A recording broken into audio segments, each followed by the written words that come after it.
Salut à tous, c'est Day One. Et comme c'est une habitude maintenant, on se retrouve en ce samedi 8 décembre, j'espère que votre journée s'est bien passée. Aujourd'hui, on se retrouve après avoir parlé de l'immense New Gods de Ramvé hier, histoire très costaud, particulièrement ambitieuse et complexe, mais d'autant plus incroyable. Mais ne vous inquiétez pas, aujourd'hui on se retrouve avec un comics beaucoup plus simple. Un comics court mais efficace que je recommande vraiment. Et ce comics, c'est Derrière la porte de James Tynion Ford et Gavin Fullerton. Un comics vraiment bien cool et qui ferait un bon cadeau de Noël. Et je m'en vais vous expliquer pourquoi je pense que c'est le cas. Déjà, commençons par le pitch qui est vraiment simple. On est sur une famille avec les deux parents et le fils, et cette famille, elle est parfaitement banale. Sauf que les parents, ils ne sont plus vraiment faits pour être ensemble. Et qui semblent rester ensemble par habitude et par facilité, et ça saute aux yeux. On va donc voir quelles répercussions ça va avoir pour leur fils, qui lui en plus a le malheur de faire des horribles cauchemars, où il voit un monstre apparaître derrière la porte de son placard. Mais est-ce que ces cauchemars, c'est vraiment des cauchemars, ou est-ce qu'il y a quelque chose de plus derrière qui se cache? Et bon, forcément, personne ne le croit parce que c'est un gosse, et donc on va voir comment ça va se passer. Dès le début, on est donc introduit à nos personnages principaux qui sont le père et le fils. Mais finalement, c'est surtout beaucoup le père qu'on va suivre en fait.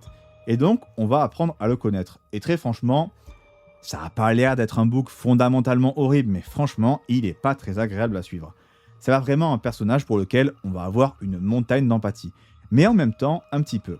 En fait, pour vous expliquer, on suit un père qui semble pas être méchant, mais vraiment super feignant, et qui fait passer des problèmes du quotidien pour des épreuves trop chiantes, insurmontables. Bref, c'est un peu le boulet de service qui fait pas trop d'efforts, mais qui fait que répéter qu'il en fait plein en haut. En plus de ça, par-dessus le marché, il croit pas son gosse sur ses cauchemars, alors que suffit de l'écouter et de le croire, pas l'impression que ce soit le truc le plus dur du monde à faire, mais bref. Fini de cracher mon venin sur ce perso, parce qu'en fait ce qui est intéressant, c'est que la dynamique qu'il installe en étant comme ça, avec son fils du coup, elle est donc intéressante en fait à suivre. Déjà parce que la manière dont est écrit le père est déprimante de réalisme, bordel de merde. Sa vie semble être le littéral opposé de la vie qu'il voulait en gros. Et donc, à cause de ça, il est bien aigri. Et ça rejaillit sur tout le monde. Il prend donc que des mauvaises décisions. Et parmi ces décisions douteuses, pas tant sur la décision en elle-même, mais sur le résultat qui est supposé arriver, en fait, la famille va chercher à prendre un nouveau départ en déménageant. Comme si ça allait régler tous leurs problèmes. Et donc, faire disparaître aussi le monstre du placard du fils, qui est toujours important. Et là, c'est intéressant, puisqu'on va aborder aussi, dans ce comics, l'incapacité des adultes à vouloir comprendre que leur enfant a un problème, et qu'il faut qu'ils aillent voir un psy.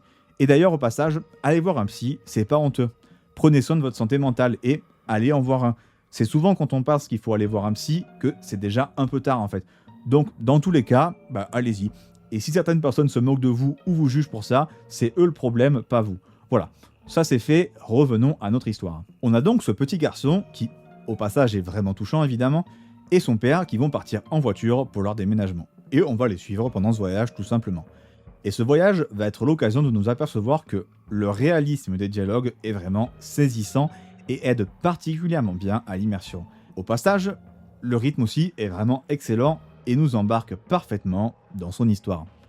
À part ça, on a plusieurs thèmes abordés. Le temps qui passe et les regrets qui s'installent avec, sur nos mauvaises décisions aussi qu'on a prises durant notre vie, sur les gens qu'on a rencontrés et que peut-être on aurait dû garder dans nos vies, peut-être qu'on aurait dû en écarter certains autres.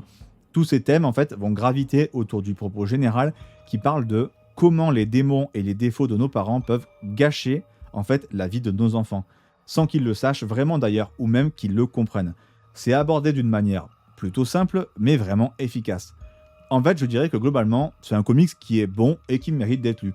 Aussi parce que les scènes d'apparition du monstre, d'ailleurs, sont particulièrement bien mises en scène et vraiment effrayantes. Elles sont toujours sans dialogue pour que les images pèsent et nous mettent bien à la place de ce petit garçon qui a rien demandé. Visuellement d'ailleurs, c'est sombre mais rudement efficace, avec un trait simple qui conviendra, je pense, à tout le monde sans aucune peine. Et pour finir, évidemment que cette histoire de monstre, elle en raconte plus que simplement un monstre. C'est une métaphore pour autre chose. Et cette métaphore, elle est vraiment pertinente, même si encore une fois, c'est plutôt simple. Ce qui est en fait un peu la meilleure description du comics. Un comics plutôt simple, mais vraiment bon. Voilà, c'était tout pour aujourd'hui. On se retrouve demain pour un autre conseil lecture. Et l'indice du jour, pour la vidéo de demain, c'est Sœur. À demain.